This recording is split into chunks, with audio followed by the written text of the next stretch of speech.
नमस्कार। खबर सहारनपुर से मैं अनिल कुछाड़िया। आज की मुख्य खबरें। थाना बेट के गांव भोजेवाला में एक साथ 4 जनाजे उठने से पूरे गांव में छाया मातम। जनाजे में उमड़ी हजारों लोगों की भीड़। उत्तराखंड राज्य योजना आयोग के उपाध्यक्ष विनय रोहिला का वरिष्ठ भाजपा नेता राजकुमार राजू के आवास पर स्वागत।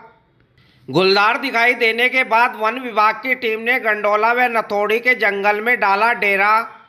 थाना नानौता के समाधान दिवस में पहुंचे जिलाधिकारी अखिलेश सिंह व एसएसपी डॉक्टर एस चन्नप्पा। अर्चना ग्रामोद्योग संस्थान में नारी सशक्तिकरण में आयोजित कार्यक्रम में किशोरियों को दी गई जानकारियां। कैराना सांसद प्रदीप चौधरी ने चिल्काना में नगर पंचायत की ओर से गरीबों को वितरित किए कंबल। स्वामी विवेकानंद जन्म शताब्दी के उपलक्ष्य में गरीबों को वितरित की गई रजाई। केंद्र सरकार ने अनुसूचित वर्ग के शैक्षिक सशक्तिकरण में शुरू की मैट्रिकोत्तर छात्रवृत्ति स्कीम। टोल प्लाजा पर असुविधा से बचने के लिए फास्ट ट्रैक लगवाने में रुचि नहीं दिखा रहे वाहन चालक। NMC फार्मा 100% प्राकृतिक। थाना बेट के गांव बुजुर्ग में एक साथ 4 जनाजे उठे तो पूरा गांव शोक में डूब गया। गौरतलब है कि शुक्रवार को स्कॉर्पियो और बाइक की टक्कर में महिला इमराना, उसके 2 बेटे साहिब व सैफ की मौत हो गई थी। परिवार में 3 मौत का सदमा इमराना की सास सहन नहीं कर सकी और उसने भी दम तोड़ दिया। 4 मौतों से पूरे गांव में मातम पसरा है। नम आंखों के बीच चारों को गांव के कब्रिस्तान में सुपुर्दे खाक किया गया। आम आदमी पार्टी के राष्ट्रीय परिषद सदस्य योगेश दहिया, पूर्व MLC उमर अली खान, बेट विधायक नरेश सैनी, भाजपा नेता साहब सिंह पुंडीर समेत हजारों लोग जनाजे में शामिल हुए। इस दौरान बड़ी संख्या में पुलिस बल तैनात रहा।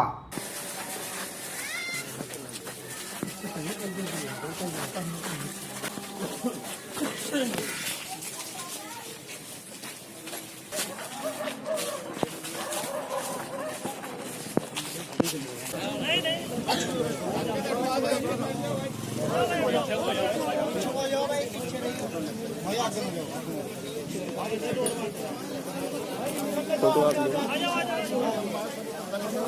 अब ले लिए।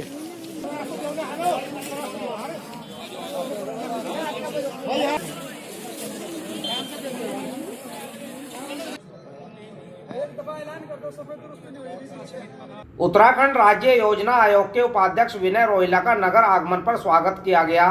विनय रोहिला भाजपा के वरिष्ठ नेता राजकुमार राजू के आवास पर पहुंचे, जहां राजकुमार राजू ने अपने परिवार व साथियों के साथ विनय रोहिला को बुके भेंट किए। योजना आयोग के उपाध्यक्ष ने राजकुमार राजू के साथ सहारनपुर की तरक्की के लिए चर्चा भी की। आप लोग थोड़ा आगे जाइए, पिछले वाले थोड़ा चलिए। ये जो है ना, ये विक्रम के कैबिनेट मिनिस्टर और उत्तराखंड के ऐसे नेता जिन्हें वास्तव में मुख्यमंत्री से लेके गवर्नर तक इतना प्यार करती है और बंशीधर जी तो अपना छोटा भाई मानते हैं, माननीय उत्तराखंड के अध्यक्ष। ऐसे हमारे बीच में उत्तराखंड के नेता विनय रोहिला जी, हमारे कैबिनेट मंत्री हैं, वो सहारनपुर आए। उनका बहुत बहुत स्वागत करता हूं, अभिनंदन करता हूं।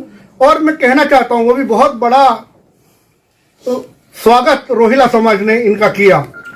पर मेरा एक कहना है कि रोहिला समाज के तो गौरव हैं ही, ये सहारनपुर की मिट्टी के, सहारनपुर के जिले के भी गौरव हैं। इन्होंने सहारनपुर से जाके उत्तराखंड में जो एक स्थान बनाया, सम्मान बनाया, उसके लिए मैं सहारनपुर के लोगों की ओर से, सहारनपुर की धरती की ओर से आपका अभिनंदन करता हूं। आपका बहुत बहुत आपका स्वागत करता हूं रोहिला जी। आपका प्यार, आपका स्नेह सहारनपुर के लोगों को ऐसे ही मिलता रहेगा।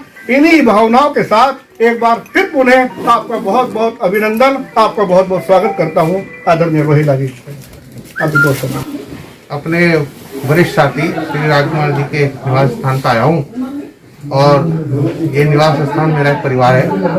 यहाँ नूतन है, विक्रम है, अपने श्रीवास्तव जी है, अपने बड़े भैया हैं, सब हैं। तो जब सहारनपुर आगमन हुआ तो निश्चित रूप से दाल रोटी अपने आदमी घर में आके खाता है, तो मैंने भोजन किया। बहुत अच्छा भोजन बना और सहारनपुर के विकास की निरंतर चिंता करना अपना राजकुमार जी का स्वभाव रहा है। आने वाले समय में हम और राजकुमार जी पूरी टीम बैठेंगे और सहारनपुर के लिए हम क्या अच्छा कर सकते हैं प्लान बना के माननीय योगी जी को देने वाले हैं। धन्यवाद। थाना गागालेडी के जंगलों में गुलदार दिखाई दिए जाने से ग्रामीणों में दहशत बनी है। गांव गंडोला व नथोड़ी के जंगल में गए ग्रामीणों को गुलदार दिखाई दिया तो इसकी सूचना पुलिस व वन विभाग के अधिकारियों को दी गई। काली नदी चौकी इंचार्ज इंद्रपाल सिंह मलिक तुरंत मौके पर पहुंचे तथा वन विभाग की टीम के साथ गुलदार की तलाश शुरू कराई। वन विभाग की टीम ने भी पिंजरा लगाकर जंगल में ही डेरा डाल लिया है। गुलदार दिखाई देने के बाद ग्रामीणों की भीड़ लगी है। बुड्ढा खेड़ा की घटना के बाद वन विभाग बेहद ही चौकस है।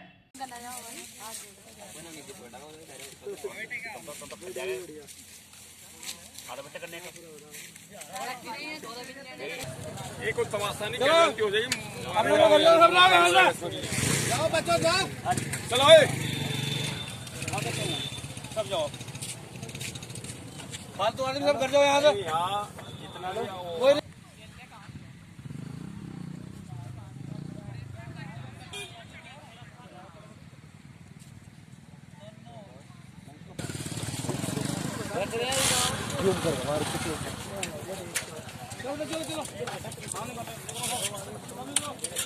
और हमारे गांव के इंद्रपाल जी सुभाष जी अपने खेत में, पास में खेत ही है, छुलाई कर रहे थे गन्ने की।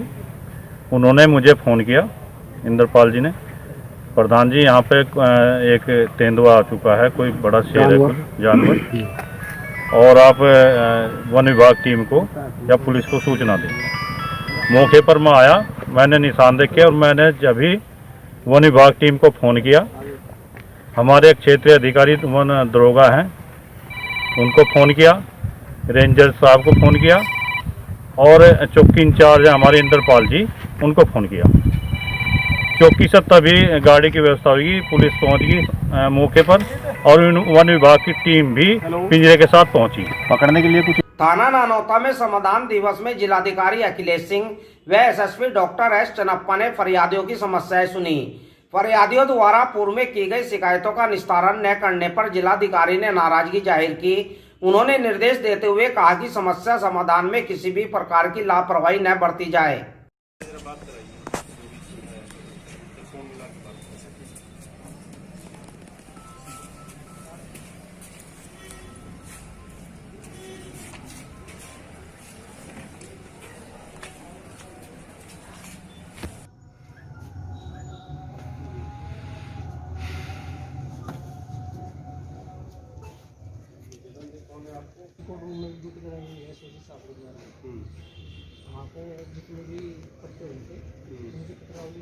एक शिकायत जो है प्राप्त हुई थी, जिसके समाधान के लिए संबंधित अधिकारियों को निर्देशित किया गया है। इसी प्रकार गत जो थाना दिवस था 12 तारीख का, उसकी 2 समस्याएं थी, उन दोनों ही शिकायतकर्ताओं से टेलीफोन पर बात किया गया। तो दोनों ही शिकायतकर्ता अभी अपनी शिकायत के निस्तारण से पूर्ण रूप से संतुष्ट नहीं है। इसके लिए पुनः संबंधित लेखपाल कानूनगो को टीम बनाकर मौके पर जाने के हम लोगों ने निर्देश दिया है और ये सुनिश्चित कराया जाएगा कि एक ही बार में, जैसे एक बार टीम भेजी जाए तो एक ही बार में उसका काम जो है करा दिया जाए, ताकि उसको बार बार एक ही काम के लिए बार बार एप्लीकेशन देने की जरूरत न पड़े। अर्चना ग्रामोद्योग संस्थान में नारी सशक्तिकरण पर कार्यक्रम आयोजित कर किशोरियों को सरकार की योजनाओं के बारे में बताया गया। संस्थान की निदेशिका अर्चना रानी ने मिशन शक्ति की जानकारी दी और बताया कि सरकार ने महिला सुरक्षा के लिए क्या क्या कदम उठाए हैं। उन्होंने कहा कि महिला व युवतियों को सशक्त होने की जरूरत है। ये कि जो जितनी भी महिलाएं हैं, क्योंकि बहुत सारी महिलाएं तो ऐसी होती है जिनमें बहुत ज्यादा आत्मविश्वास होता है, लेकिन होता सबके अंदर है, लेकिन सबका थोड़ा नजरिया अलग अलग होता है। कुछ महिलाएं ऐसी होती हैं कि जो अपनी कई बार परेशानी किसी के सामने व्यक्त नहीं कर पाती है। उनके साथ कोई भी समाज में या कोई भी उनका अपना या कोई भी अनजान व्यक्ति जब उनके साथ कभी कुछ इस तरह का अभद्र व्यवहार करता है, या कोई कभी कभी जिंदगी में लड़कियों के साथ ऐसा भी होता है कि छेड़खानी की प्रॉब्लम बहुत ज्यादा होती है, छेड़खानी की प्रॉब्लम बहुत ज्यादा होती है, लेकिन लड़कियों के अंदर, महिलाओं के अंदर बहुत ज्यादा हिचक होती है और वो अपनी इस बात को किसी के सामने डर की वजह से नहीं कह पाती है। और मिशन शक्ति कार्यक्रम का उद्देश्य यही है कि जो भी महिला हो, लड़की हो, अगर उसके साथ कोई समस्या है तो वो अपनी बात को कहने में सक्षम हो। उसके नगर पंचायत सुल्तानपुर चिल्काना द्वारा नगर के बारात घर में कंबल वितरण समारोह आयोजित किया गया, जिसमें कैराना सांसद ने गरीब असहाय लोगों को कंबल वितरित किए। उन्होंने कहा कि आज भाजपा सरकार में बिजली, पानी तथा सड़कों के विकास की कोई कमी नहीं है। सभी गरीब लोगों व आमजन की कोई समस्या नहीं है। इस दौरान नगर के सभी वार्डों के गरीब व असहाय लोगों को 200 कंबल वितरित किए गए। इस दौरान चेयरमैन अकबर कुरैशी, अधिशासी अधिकारी जितेंद्र राणा, बाल किशन शर्मा, निशंक जैन, सभासद राजीव सिंघल, मीनू सिंह प्रधान, निर्दोष बालेश सैनी, प्रमोद सैनी, सचिन काम्बोज, हरीश पवार चौधरी, तेजपाल सिंह, डॉक्टर हुकम सिंह, ताराचंद, एहसान, प्रताप सैनी, नफीस आदि लोग मौजूद रहे। संचालन धूम सिंह ने किया।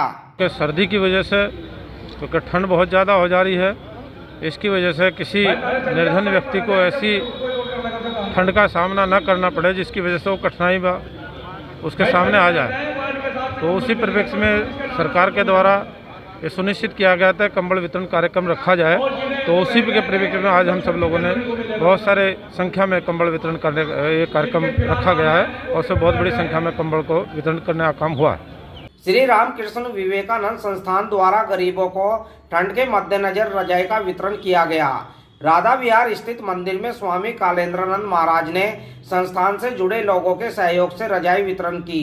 यह आयोजन स्वामी विवेकानंद जन्म शताब्दी के उपलक्ष्य में हर बार की तरह इस वर्ष भी किया गया। आज स्वामी विवेकानंद जन्म शताब्दी के उपलक्ष्य में राधा विहार स्थित महाशक्तिपीठ वैष्णवी महाकाली मंदिर राधा विहार में रजाई वितरण का कार्यक्रम रखा गया है, जो लगभग पूरे भारत में 80,000 मठों में ये स्वामी विवेकानंद जन्म शताब्दी का कार्यक्रम मनाया जा रहा है, जिसमें सेवार्थ गरीबों का निस्वार्थ भाव से सेवा का संकल्प जो है, जो विवेकानंद और सद्गुरुदेव रामकृष्ण परमहंस जी के द्वारा लिया गया, उसी के आधार पर ये सेवा का कार्य अनवरत चल रहा है। और आज स्वामी विवेकानंद जन्म शताब्दी जो मठ मना रहा है, तो उसी उपलक्ष्य में सभी को सेवार्थ जो है रजाई भेंट की जा रही है। राज्यसभा सदस्य श्रीमती कांता कदम ने आज सर्किट हाउस में पत्रकारों से वार्ता की। उन्होंने प्रधानमंत्री नरेंद्र मोदी द्वारा शुरू की गई अनुसूचित वर्ग के शैक्षिक सशक्तिकरण में मैट्रिकोत्तर छात्रवृत्ति स्कीम की जानकारी दी। यह योजना अनुसूचित जाति के उन बच्चों के लिए है जो आर्थिक वजह से 10वीं कक्षा तक अपनी पढ़ाई छोड़ देते हैं। योजना में 60% केंद्र व 40% राज्य सरकार द्वारा वहन किया जाएगा। कि जो कहीं ना कहीं वो पढ़ाई से वंचित रह जाते हैं, वो पढ़ नहीं पाते हैं, और बहुत सारे ऐसे बच्चे हैं जो कि 10वीं करके आगे नहीं बढ़ पाते हैं। वो उनका भी मन होता है कि हम भी शिक्षित बने, हम भी आगे जाएं। परिवार का भी मन होता है कि हम लोग भी आगे अपने बच्चों को भेजें, लेकिन उन्हें पढ़ाएं। सारी चीज सोचते हुए, लेकिन वही कि पैसे का अभाव हो जाता है। तो इन सब चीज़ों को, सब बातों को जानते हुए, सब चीज़ों को देखते हुए उन्होंने इतनी बड़ी घोषणा करी है। ये हमारे देश के लिए और आने वाले बच्चों के विकास के लिए और खासकर शिक्षा में विकास के लिए ये बहुत बड़ा कदम है। जनपद के हाईवे पर बने टोल प्लाजा पर असुविधा से बचने के लिए वाहन चालक अपने वाहनों में फास्ट ट्रैक लगवाने में रुचि नहीं दिखा रहे, जिसके कारण लंबी लाइनें लग जाती हैं, जबकि अन्य फास्ट ट्रैक लाइनें खाली रहती हैं। सरकार के निर्देशानुसार सभी वाहनों में फास्ट ट्रैक लगवाना अनिवार्य किया गया है, जिस पर सरकार ने अभी कुछ दिनों के लिए मात्र एक लाइन में छूट दी है।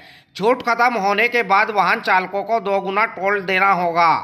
पेटीएम फास्ट ट्रैक जिम्मेदार गौरव कुमार व अरुण सैनी ने बताया, जनपद के बट्टनवाला टोल प्लाजा पर दोपहिया वाहनों से लेकर बड़े वाहनों में फास्ट ट्रैक लगाया जा रहा है, जिससे वाहन चालकों को इंडिया में कहीं भी टोल प्लाजा पर लाइन में ना लगना पड़े।